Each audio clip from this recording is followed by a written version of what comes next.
요새 이 비타민C 화장품 정말 많이들 쓰시는데요. 이 비타민C 화장품 잘못 쓰면 효과는 하나도 없고 이 피부만 뒤집어지거든요. 진짜로 효과 200% 이상 높이려면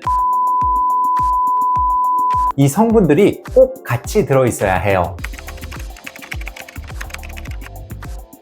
안녕하세요, 피부왕 정윤입니다. 요즘 비타민C 화장품을 사용하는 분들이 정말 많습니다. 하지만 같은 비타민C라도 어떤 성분과 함께 쓰느냐에 따라 피부에 나타나는 효과는 전혀 다를 수 있는데요. 자, 오늘은 이 비타민C의 효과를 10배 이상 높일 수 있는 이 최고의 궁합 성분에 대해서 자세히 소개해 드리도록 하겠습니다. 바로 시작합니다.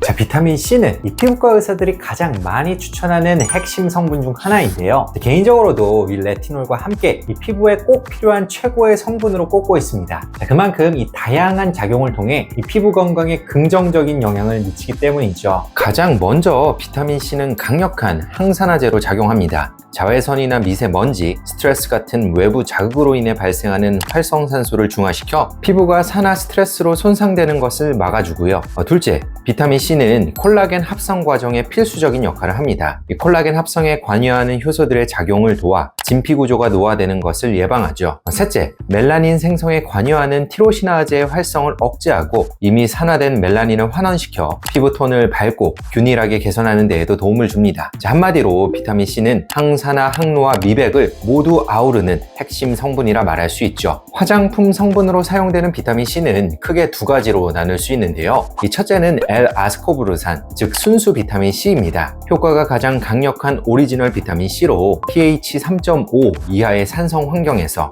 그리고 10에서 20% 농도에서 흡수율과 효과가 가장 좋습니다. 자, 하지만 그만큼 피부 자극이 강하고 산화에도 취약하다는 단점이 있는데요. 이 병을 개봉해 공기나 빛에 노출되면 금세 갈색으로 변하는 산화가 진행되는데 이때는 성분이 변형된 것이므로 사용을 중단해야 하고요. 따라서 순수 비타민C 화장품은 갈색이나 불투명 용기에 담겨 있으면서 공기 노출을 최소화한 펌프 형태로 포장된 제품을 고르는 것이 유리합니다. 두 번째는 안정성을 높이고 자극을 낮추기 위해 개발된 비타민C 유도체입니다. 대표적으로 마그네슘 아스코빌 포스페이트, 소듐 아스코빌 포스페이트, 그리고 3,5-에틸 아스코빅 액시드, 아스코빌 글루코사이드 등이 있죠. 마그네슘 아스코빌 포스페이트와 소듐 아스코빌 포스페이트는 pH 6 전후에서도 안정적이며 자극이 적어 민감성 피부에도 적합하고요. 특히 여드름 피부에서 항균, 항염 효과를 보조적으로 나타낸다는 연구 보고도 있습니다. 3,5-에틸 아스코빅 액시드는 부분적으로 지용성이 있어 침투력이 우수하고 또 아스코빌 글루코사이드는 천천히 비타민C를 방출해 데일리 케어로 사용하기 적당한데요. 다만 이러한 유도체는 어디까지나 비타민C에 변형된 형태이기 때문에 L-아스코르브산보다 효과가 느리고 약할 수밖에 없고요. 하지만 순하고 안정적이라는 특성 덕분에 이 피부가 민감하거나 초보자에게는 더 적합할 수 있겠죠.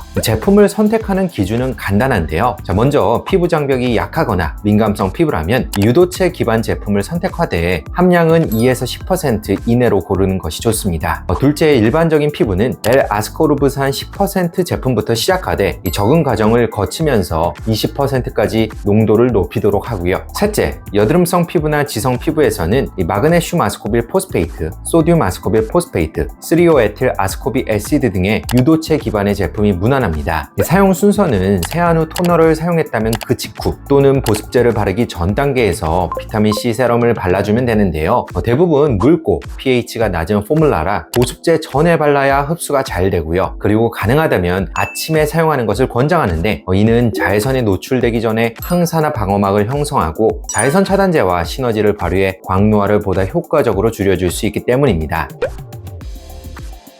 비타민C는 이 단독으로도 충분히 피부에 유의미한 효과를 주지만 시너지 성분과 병행하면 이 효과가 훨씬 극대화되는데요. 자, 그중 가장 대표적인 성분이 바로 비타민 E입니다. 자, 저도 개인적으로 비타민C만 단독으로 쓰는 경우는 거의 없고요. 대부분 비타민 E와 함께 사용하는 조합을 선호합니다. 비타민 E 역시 대표적인 항산화제인데요. 자, 하지만 같은 항산화제라고 해도 이 비타민 C와 비타민 E는 그 작용하는 방식이 서로 다릅니다. 비타민 C는 수용성이라 세포 안의 수분 환경, 즉 세포질이나 간질액에서 항산화 작용을 하는 반면 비타민 E는 지용성이라 세포막처럼 지질로 이루어진 구조에서 산화 스트레스를 막는 데 관여하죠. 이처럼 두 항산화제가 각기 다른 위치에서 산화를 억제하기 때문에 함께 사용했을 때 훨씬 넓고 강력한 항산화 효과를 제공하게 됩니다. 게다가 비타민 C와 비타민 E는 서로를 재활성시키는 독특한 기전을 가지고 있는데요. 이미 산화되어 기능이 떨어진 비타민 E가 비타민 C를 만나면 다시 활성형 비타민 E로 되살아나는 과정을 거치게 됩니다. 이 점 때문에 두 성분은 피부 항산화 루틴에서 상호 보완 기능을 가진 단짝 친구처럼 여겨집니다.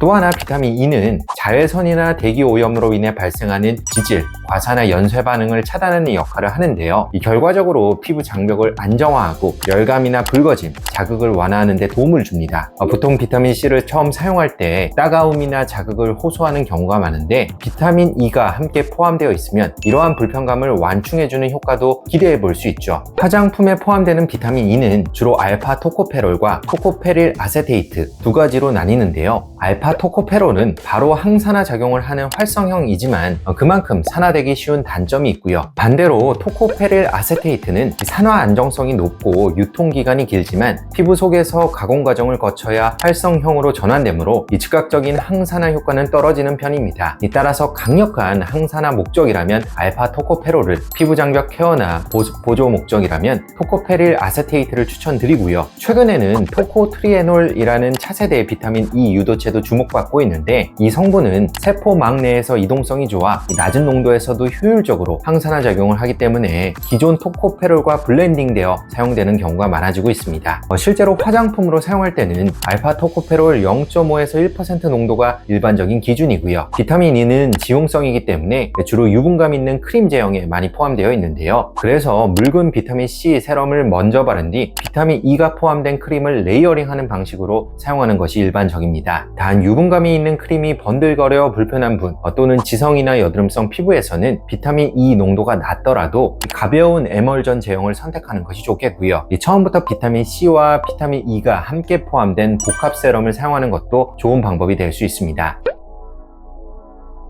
이 페룰산이라는 성분은 처음 들어보시는 분들도 계실 텐데요. 페룰산은 곡물이나 과일의 껍질 같은 식물에서 발견되는 페놀계 항산화제입니다. 자유 라디컬을 안정화시켜 산화 스트레스를 줄이고 일부 자외선을 흡수하여 피부를 보호하는 작용을 하는데요. 단독으로도 기능이 있지만 비타민 C나 비타민 E와 함께 썼을 때 이 시너지 효과가 아주 좋은 성분이기도 하죠. 먼저 화장품 제형을 안정화하는 데 효과적인데요. L-아스코르브산은 공기, 빛, 열에 쉽게 산화되기 때문에 금방 변색되고 효과도 떨어지는 단점이 있죠. 이때 페룰산이 함께 포함되면 이러한 산화를 늦추고 제형 자체의 안정성을 높여줘서 비타민C의 유효기간을 연장하는 데 도움을 줍니다. 두 번째는 항산화 효과를 더 높인다는 점인데요. 이 비타민C, 비타민 E에 더해 페룰산까지 조합되면 항산화 작용의 폭이 훨씬 넓어지게 되겠죠. 특히 페룰산은 자외선을 일부 흡수하는 효과가 있어서 처음부터 피부에 도달하는 자외선의 양 자체를 줄여주기도 하는데요. 세 가지 성분이 모두 포함되면 서로 다른 위치에서 작용하면서 전반적인 항산화 방어막을 아주 강력하게 형성해 줍니다. 또 하나는 피부 자극의 완화입니다.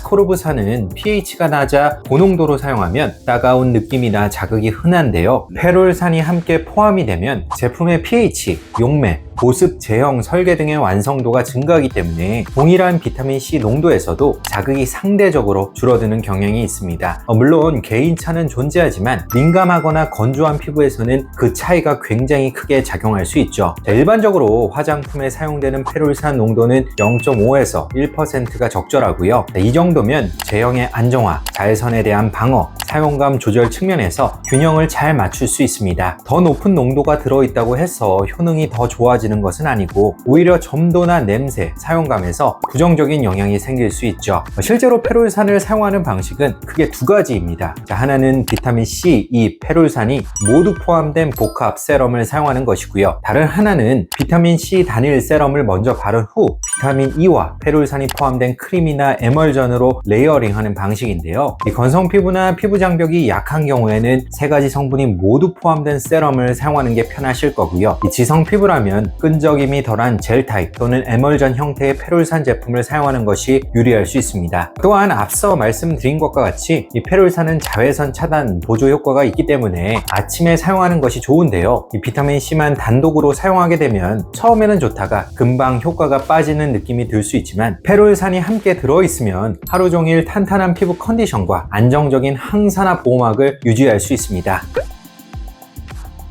자, 마지막으로 추천하고 싶은 성분은 나이아신 아마이드입니다. 나이아신 아마이드는 비타민C의 효과를 보조하는 수준을 넘어 서로의 약점을 보완하고 피부 개선을 다방면으로 도와주기 때문에 저는 비타민C 루틴에서 꼭 함께 추천을 드리는데요. 먼저 나이아신 아마이드는 피부 장벽을 강화하는 효과가 있습니다. 세라마이드나 콜레스테롤 같은 장벽 구성 성분을 더 잘 만들어낼 수 있도록 도와줘 피부의 보호막이 튼튼해지고 수분 손실이 줄어들며 보습력이 높아지고요. 특히 비타민C는 예민한 피부에는 자극이 될 수 있는데 이 나이아신 아마이드는 이러한 초기 적응기를 보다 편안하게 넘길 수 있도록 돕는 역할도 합니다. 또한 색소 개선 측면에서도 두 성분은 매우 궁합이 좋은데요. 이 비타민C가 멜라닌을 만드는 티로시나제 효소를 억제한다면 나이아신 아마이드는 멜라닌이 각질 세포로 이동하는 경로를 차단해 색소가 피부 표면으로 올라오는 것을 막습니다. 서로 다른 색소 생성 과정을 동시에 차단할 수 있어서 이 잡티나 칙칙한 피부톤을 개선할 때 훨씬 더 유리합니다. 그 외에 항염, 피지 조절 효과도 함께 지니고 있어 모공관리, 피지 균형, 전반적인 피부 결 개선 등에서도 이 비타민C와 상호 보완적인 역할을 하고요. 항산화 보조 기능도 있어 자외선이나 스트레스로 인한 피부 손상을 예방하는 데도 효과적입니다. 나이아신 아마이드 농도는 일반적으로 2에서 5%가 데일리로 쓰기에 적당한데요. 민감한 피부라면 2에서 3%로 시작하고 색소 고민이 크거나 지성 피부라면 5% 전후의 제품을 선택하는 것이 좋습니다. 다만 10% 이상 고농도 제품의 경우 붉어짐이나 따가움 같은 자극감이 증가할 수 있기 때문에 주의가 필요합니다. 사용 방법은 아침에 비타민C 세럼을 바른 뒤 5분 정도 흡수를 기다린 후 나이아신아마이드가 들어있는 보습제를 덧바르면 되는데요. 이 비타민C가 대체로 산성이기 때문에 흡수 시간을 두는 것이 피부 자극을 줄이고 안정적인 효과를 얻는 데 도움이 됩니다. 저녁에는 나이아신아마이드 단독으로도 사용할 수 있죠. 만약 두 성분을 함께 썼을 때 불편하거나 자극이 느껴진다면 아침엔 비타민C, 저녁엔 나이아신아마이드처럼 시간대를 분리하여 사용하는 것도 하나의 방법이 될 수 있습니다. 자, 오늘은 이 비타민C와 함께 사용했을 때 이 피부에 최고의 시너지 효과를 낼 수 있는 화장품 성분 이 세 가지에 대해서 알아보았는데요. 자, 각각의 성분은 이 서로 다른 기전을 통해 이 비타민C의 효과를 강화하고 그 한계를 보완해주는 역할을 합니다. 자, 이미 이 비타민C 세럼을 사용하고 계시다면 제가 오늘 말씀드린 성분들을 자신의 피부 타입과 고민에 맞게 함께 조합해 보시는 것을 추천드리고 싶네요. 지금까지 피부왕 정윤이었습니다. 감사합니다.